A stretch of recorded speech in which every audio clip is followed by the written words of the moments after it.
الحمد لله وكفى وسلام على عباده الذين اصطفى أشهد أن لا إله إلا الله وحده لا شريك له وأشهد أن محمدا عبده ورسوله أما بعد آپ صلی اللہ علیہ وسلم نے فرمایا الدین النصیحہ الدین النصیحہ الدین النصیحہ قلنا لمن یا رسول اللہ قال للہ ولرسولہ ولکتابہ ولأئمة المسلمین وعامتہم۔ آپ صلی اللہ علیہ وسلم نے فرمایا کہ دین سراسر خیر خواہی کا نام ہے، دین سراسر خیر خواہی کا نام ہے، دین سراسر خیر خواہی کا نام ہے۔ 3 مرتبہ یہ بات فرمائی تو صحابہ کرام کہتے ہیں ہم نے کہا اے اللہ کے رسول کس کی خیر خواہی؟ خیر خواہی کا نام ہے۔ اللہ کے ساتھ خیر خواہی یہ ہے کہ انسان اسی کی عبادت کرے، اسی نے پیدا کیا ہے، اس کے ساتھ کسی کو شریک نہ ٹھہرائے، یہ اس کے ساتھ خیر خواہی ہے۔ اور رسولوں کی خیر خواہی کہ جب ان کا کلمہ پڑا ہے تو پھر انہی کی پیروی کی جائے، انہی کی اطاعت کی جائے، انہی کی فرما برداری کی جائے، کسی اور کی بات کو اہمیت نہ دی جائے، یہ رسولوں کے ساتھ خیر خواہی ہے۔ اور کتاب کے ساتھ خیر خواہی، قرآن مجید کے ساتھ خیر خواہی وہ یہ ہے کہ جب ہم یہ سمجھتے ہیں اور کہتے ہیں، مانتے ہیں کہ سب سے بہترین کتاب اللہ کی کتاب ہے، تو پھر ہمیں اس کتاب کو اہمیت دینی چاہیے، اس کتاب کو پڑھنا چاہیے، اس کتاب کو سمجھنے کے لیے کوشش کرنی چاہیے، یہ اس کتاب کے ساتھ خیر خواہی ہے۔ اور مسلمان حکمرانوں کے ساتھ خیر خواہی، ان کو نصیحت کرتے رہنا، نیکی کی طرف رہنمائی کرتے رہنا، برائی کی طرف برائی سے روکتے رہنا، برائی کی تنبیہ کرتے رہنا، یہ ان کے ساتھ خیر خواہی ہے۔ اور عام مسلمانوں کے ساتھ خیر خواہی کہ ہر مسلمان کے ساتھ انسان خیر خواہی کا جذبہ رکھے، اس کو بھلائی کی بات پہنچائے، اس کو اگر فائدہ پہنچا سکتا ہے تو اس کو فائدہ پہنچائے۔ ایک عام بندہ، جبکہ نبی صلی اللہ علیہ وسلم نے یہ بھی فرمایا کہ خیرکم من ینفع الناس، تم میں سے بہترین انسان وہ ہے کہ جو لوگوں کو فائدہ پہنچائے۔ آپ نے یہ حدیث سنی ہے، خیرکم من تعلم القرآن وعلم، بہترین تم میں سے وہ ہے جو قرآن مجید سیکھتا ہے، سکھاتا ہے۔ وہیں پر آپ صلی اللہ علیہ وسلم نے یہ بھی فرمایا کہ تم میں سے بہترین وہ ہے کہ جو لوگوں کو فائدہ پہنچائے۔ ہر بندے کے پاس کچھ نہ کچھ خیر موجود ہوتی ہے، اور وہ خیر دوسروں کو اگر پہنچا سکتا ہے اس کو دیر نہیں لگانی چاہیے۔ کسی کو اگر آپ اچھا مشورہ دے سکتے ہیں آپ اچھا مشورہ دے دیں، کسی کو آپ اچھی بات کہہ سکتے ہیں آپ اچھی بات کہہ دیں۔ اللہ رب العزت نے اسی لیے جہاں پر 3 پارے میں انفاق کا، صدقہ و خیرات کا ذکر کیا، فرمایا کہ تم اپنے صدقات کو احسان جتلا کر ضائع نہ کرو، بلکہ آگے فرمایا قول معروف خیر من صدقۃ یتبعها اذی، اچھی بات کہہ دینا یہ اس صدقے سے کہیں بہتر ہے کہ جس کے بعد آپ احسان جتلانے نہ جائیں۔ اچھی بات کہہ دینا یہ بھی، اگر آپ کے اچھی بات کہنے سے دوسرے کو فائدہ پہنچتا ہے اس میں بھی بخل نہیں کرنا چاہیے۔ آپ کہیں سے گزر رہے ہیں، آپ کسی کو فائدہ پہنچا سکتے ہیں آپ اس کو فائدہ پہنچا دیں۔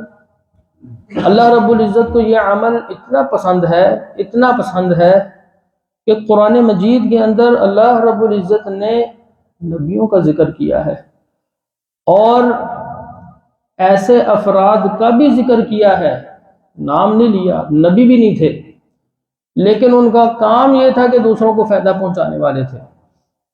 حضرت موسیٰ کا قصہ ذکر کیا کہ موسیٰ علیہ السلام اپنی قوم کے اندر تھے، ابھی نبوت نہیں ملی تھی۔ 20ویں پارے میں اللہ رب العزت بتاتے ہیں 2 بندے آپس میں جھگڑا کر رہے تھے، حضرت موسیٰ کو ان کی قوم کے قبیلے کے بندے نے مدد کے لیے پکارا تو وہ اس کی مدد کے لیے چل پڑے. دوسرے بندے کو انہوں نے مکہ مارا تو وہ اس مکے سے اس کا قتل ہو گیا. اب اس پر وہ ڈر رہے تھے کہ میرے خلاف کارروائی ہوگی. اتنے میں اللہ رب العزت کہتے ہیں وَجَاءَ رَجُلٌ مِّنْ أَقْصَى الْمَدِينَةِ يَسْعَىٰ، اتنے میں ایک آدمی بھاگا ہوا آیا. وہ آدمی کون تھا؟ اللہ کو اس کا نام پتا تھا لیکن نام نہیں ذکر کیا، اس کا کام بتایا. وہ بندہ وہ تھا کہ اس نے آ کے موسیٰ علیہ السلام کو کہا ان الملأ یأتمرون بک لیقتلوک فاخرج انی لک من الناصحین، پیچھے جو ہے وہ آپ کے بارے میں مشورے ہو رہے ہیں آپ کو قتل کرنے کے حوالے سے، میں آپ کو خیر خواہی کرتا ہوں، نکل جائیے یہاں سے، بھاگ جائیے. اللہ رب العزت نے اس کی بات قرآن کا حصہ بنائی، قیامت تک پڑھا جا رہا ہے. ایک بندے نے دوسرے کو فائدہ پہنچایا، نبی کو فائدہ پہنچایا، اللہ رب العزت نے اس کا قرآن. اور پھر آگے ہی موسیٰ علیہ السلام نکل جاتے ہیں اس علاقے سے، مدین شہر کی طرف چلے جاتے ہیں. وہاں پر دو عورتیں اپنے جانوروں کو سائیڈ پر کھڑا کر کے جو ہے وہ پانی کے لیے انتظار میں بیٹھی ہیں. حضرت موسیٰ ان سے پوچھتے ہیں کیا بات ہے؟ کہتے ہیں لوگ یہاں سے پانی بھر کے جائیں گے پھر ہم پانی استعمال کریں گی. حضرت موسیٰ نے ان کے لیے پانی نکال کے فائدہ پہنچایا. آج لوگ دوسرے کو فائدہ پہنچا کر راضی نہیں ہیں. لوگ حسد کا شکار ہیں، بخل کا شکار ہیں، لالچ کا شکار ہیں، کنجوسی کا شکار ہیں. کسی کو ذرہ برابر اگر فائدہ پہنچ جاتا ہے پریشان ہو جاتے ہیں. اور مزاج بھی ایسا بنا ہوا ہے، اگر کسی بندے نے کسی دوسرے سے رابطہ کر لیا ہے تو وہ یہ لازمی طور پر سوچتا رہتا ہے کہ اس نے کسی کام کی وجہ سے میرے سے رابطہ کیا ہے. اور بہت دفعہ وہ کہہ بھی بیٹھا ہے کہ کسی کام کی وجہ سے آپ نے میرے سے رابطہ کیا. اور اس سے بڑھ کر پھر وہ یہ کہ وہ سنا بھی دیتا ہے، وہ کہتا ہے کہ کام پڑا ہے تو مجھے یاد کیا. تو میں یہ کہتا ہوتا ہوں کہ اس کو خوش ہونا چاہیے. اللہ رب العزت نے اس کو یہ موقع فراہم کیا ہے کہ اربوں لوگوں میں سے اللہ رب العزت نے اس کے دل میں اسی کا نام ذکر کیا ہے، اسی کا نام القاء کیا ہے. اس نے اور کسی سے رابطہ نہیں کیا، اس نے آپ سے رابطہ کر لیا ہے. آپ کو موقع اللہ رب العزت نے دے دیا ہے بہترین انسان بننے کا. آپ اس کو فائدہ پہنچا دیں. آپ بجائے اس کے فائدہ پہنچانے کے آپ اس موقع کو ضائع کر بیٹھتے ہیں یہ کہہ کر کہ آپ کو کام پڑا ہے تو آپ نے یاد کیا. ویسے تو یاد ہی نہیں کرتے آپ. یہ بات نہیں کہنی چاہیے. اس کو فائدہ پہنچا دے، بلکہ خوش ہونا چاہیے کہ آپ نے مجھے یاد کیا ہے. ایک بندہ کسی سے پیسے مانگنے کے لیے ہی رابطہ کر لیتا ہے، اس کو خوش ہونا چاہیے. دے سکتا ہے نہیں دے سکتا ہے اچھے طریقے سے قول معروف، اچھی بات کہہ دے، اچھے طریقے سے ایکسکیوز کر لے.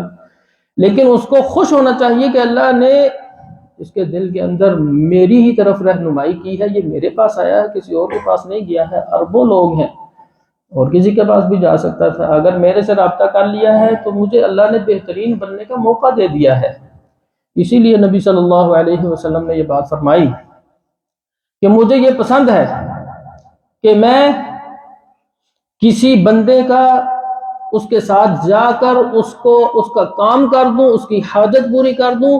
یہ بات مجھے کہیں زیادہ پسند ہے اس بات سے کہ میں اپنی مسجد میں مہینہ بھر اعتکاف بیٹھوں، مسجد نبوی میں مہینہ بھر اعتکاف بیٹھوں. مجھے اس سے زیادہ پسند یہ عمل ہے کہ میں کسی کے ساتھ جا کے اس کا کام کر دوں.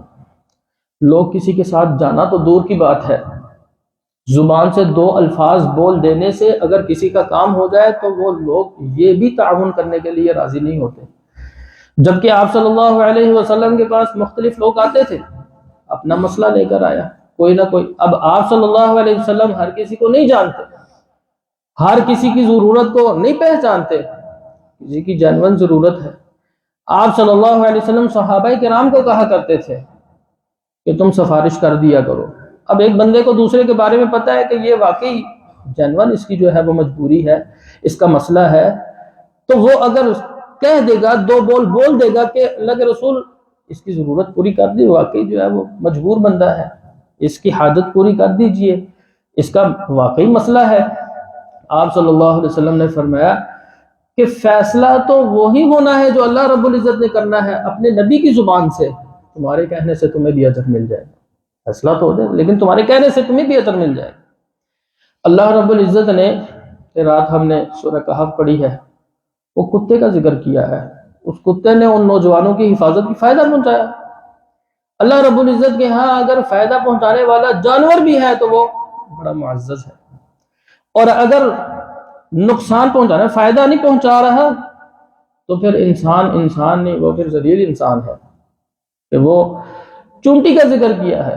سلیمان علیہ السلام اپنی لشکر کو لے کر نکل رہے ہیں اور راستے میں چونٹی کیا کہہ رہی ہے، اپنی چونٹیوں کو مخاطب ہو کر کہہ رہی ہے کہ لشکر آ رہا ہے، ادخلوا فی مساکنکم، اپنے گھروں میں داخل ہو جاؤ، لا یحطمنکم سلیمان وجنودہ وہم لا یشعرون، سلیمان اور ان کا لشکر کہیں تمہیں روند نہ دیں، ان کو پتہ بھی نہ لگے۔ یہ خیر خواہی کی اس نے اپنی برادری کے ساتھ، لیکن لوگ خیر خواہی کرنے کے لیے تیار نہیں ہے۔ یاد رکھیے، اسی لیے نبی صلی اللہ علیہ وسلم نے فرمایا دین ہے ہی خیر خواہی کا نام ہے۔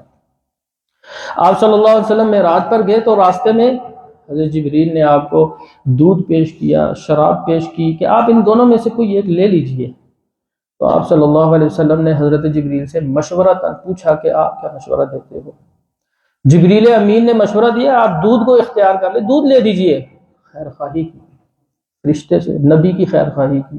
تو خیر خواہی کا جو ہے وہ ہر انسان ہی محتاج ہوتا ہے، تو اس لیے اس مہینے کے اندر یہ بات کرنے کا مقصد یہی ہے کہ رمضان ہے، ہر بندہ نیکی کرنا چاہتا ہے، آپ کو پتہ ہے کہ آپ کے کسی بھائی کی خیر خواہی ہو سکتی ہے اور آپ کر سکتے ہیں، آپ اس میں دیر نہ لگائیے، آپ اس کی خیر خواہی کر دیجئے۔ اللہ رب العزت کو یہ عمل اتنا پسند ہے، سورہ یاسین میں بھی اسی بندے کا ذکر کیا ہے کہ جو موسیٰ علیہ السلام کو خیر خواہی کے لیے آ کے کہتا ہے آپ یہاں سے نکل جائیں۔ سورہ یاسین میں اللہ رب العزت نے ایک بستی کی طرف نبی کا ذکر کیا، نبی کو بھیجا، انہوں نے جا کے دعوت دی، ان لوگوں نے جھٹلایا، اللہ نے ایک اور کو بھیجا، کہا کہ میں بھی اسی کی تائید کرتا ہوں، ایک اللہ کی بات مان لو۔ لوگوں نے دھمکیاں دی کہ تمہیں رجم کر دیں گے، تو اتنے میں ایک بندہ بھاگا ہوا آتا ہے، وہ کہتا ہے کہ لوگوں ان بندوں کی بات کو مان لو، خیر خواہی کرتا ہے، اللہ نے اس کا قرآن میں ذکر کیا ہے۔